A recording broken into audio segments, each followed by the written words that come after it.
She claims that she hated our classmates just because, and I had a good reason to hate them because they were bullying me, and when they would call me names, she would laugh along with them.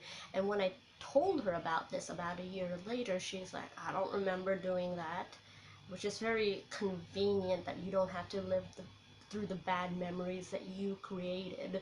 She would act like she was holier than thou, saying like, oh, I don't like racist people, I don't like prejudiced people. But then there was a time when she was laughing with our classmates at behind the back of another classmate who had an iPhone at the time, and it was like back 2006 2005, first model of the iPhone, and not a lot of people had it. And even now, like, iPhones are generally for rich people. And they were making fun of him and laughing because he had dark skin, and dark skinned people aren't typically wealthy, and they look like they come from the streets. And she thought that was really funny. Miss, I'm not racist, I'm not prejudiced at all, I don't like people like that, when she was doing exactly that. At the last year of high school, I decided I would just stop talking to her. And in retrospect, that was probably not the best idea, but at the time, my thinking was she didn't deserve an explanation, and she should know, based on all the horrible things she has done to me, and based on how she knows how she has reacted, and how she knows she has been hurting me. And she started stalking me after I stopped talking to her. She would be like outside of my classes just staring at me, and then following me around campus and not saying anything. And one day when I was arriving to school, I reached the top of the staircase and she was there, and she was saying that, oh, I woke up at 2 o'clock in the morning. I am so excited to push you down the stairs. That's why I woke up so early, and I came here and got ready so I could push you down the stairs. And I said, well, are you gonna push me down the stairs? And she said, no, and she didn't. She's clearly a troubled person, but that is not an excuse to put it out on me. We eventually became friends again at the end of high school, and we sort of lost touch when I moved away, but I came back to the Philippines when I was 20, and she has improved quite a bit, but she still has problems, and some new ones over the top.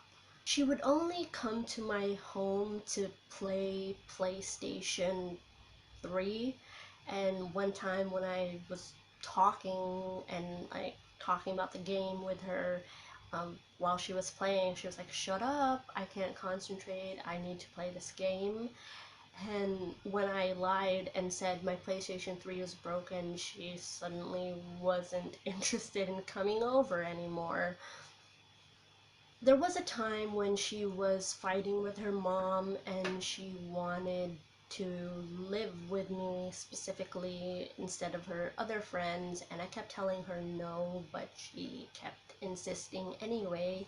And I asked her, why don't you ask all your other friends? And she would say, because you have fast internet and you're closer to the mall. And I felt like, wow, I'm so special because of my facilities. It's not like you want to hang out with me or care about me at all. I was glad that she was able to make new friends, but then there was this time when she sent me a Facebook message where she met this new Chinese friend. She didn't even bother to mention her name, and saying how rich she was, how nice her house was, how many games she had, and by the way, how rich she was. And it kind of bothered me because it made me think of the times when she would insist I was rich and you was using me, and I felt like, is that how she talks about me now or before? And I told her that it bothered me and that it seems that she uses her friends as accessories and doesn't really care about them as a person. And then she goes, well, we talk about fan fiction if that makes you happy. It's like, it shouldn't make me happy, it should be what makes you happy if that's your friend. And the way you just threw that comment nonchalantly and focused on her being rich is kind of troublesome. There was an extremely eye-rolling moment when she was complaining to me for a very long time about how she didn't want to share her laptop with her mom, with her brother.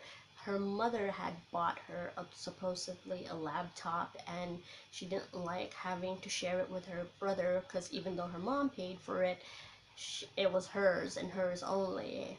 And it wasn't until like about 45 minutes into the conversation that I realized her mother hadn't bought her a laptop yet.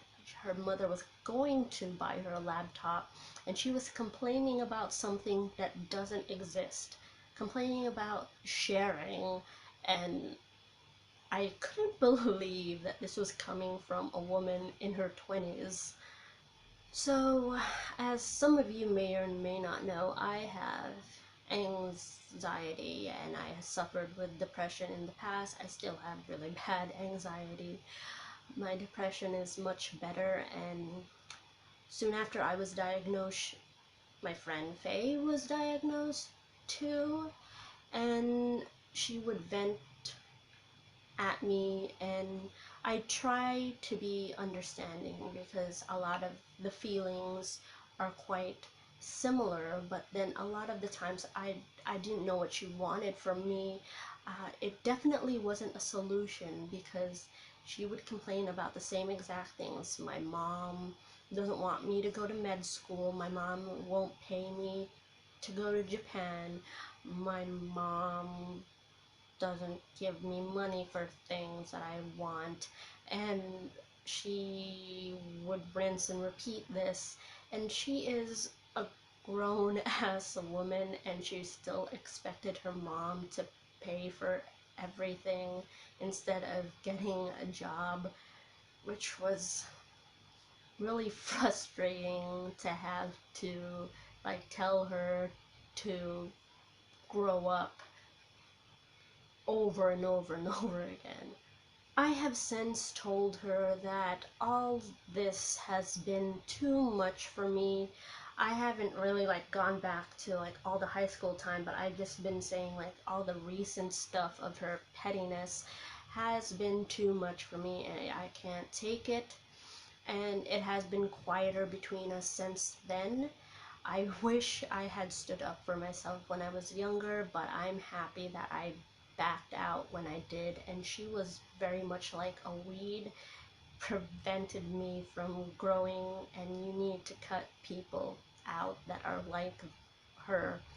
She has some redeeming qualities, but just because somebody is like, for example, a man who takes care of his children very well but still hits his wife, doesn't like cancel out the fact that he's abusive. So just because you're an asshole doesn't mean you don't have any good qualities as well. That still doesn't make you a good person.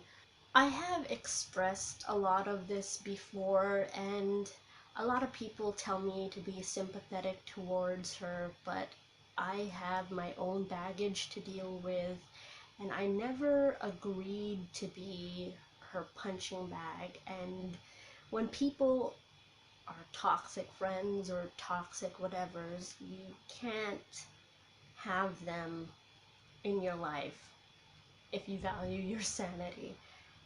I know I have my own responsibilities in the relationship. I see a lot of parallels with her relationship with her mother and the relationship I have with my father, and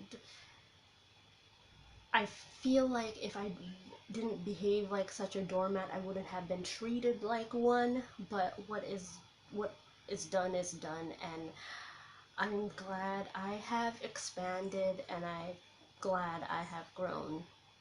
From this experience, I would like to stand up for myself more, and I'm not very vocal or confrontational, but it's still something I would like to try, and hopefully now I am more aware of it. I see things in Faye that I don't like to admit to myself exist within me.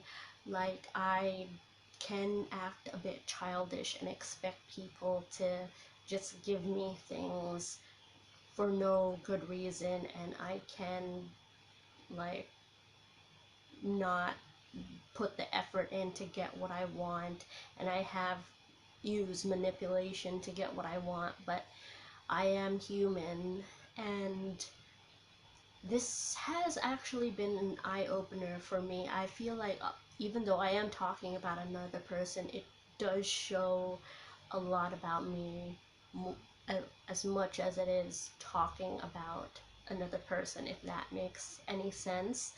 And thank you for watching this two-parter. Thank you for having the patience for listening to me, and like, comment, check out my other videos, and check out my gaming channel and my vlog channel, which has a little bit more light-hearted topics in this. And I've been Bunny. Bye.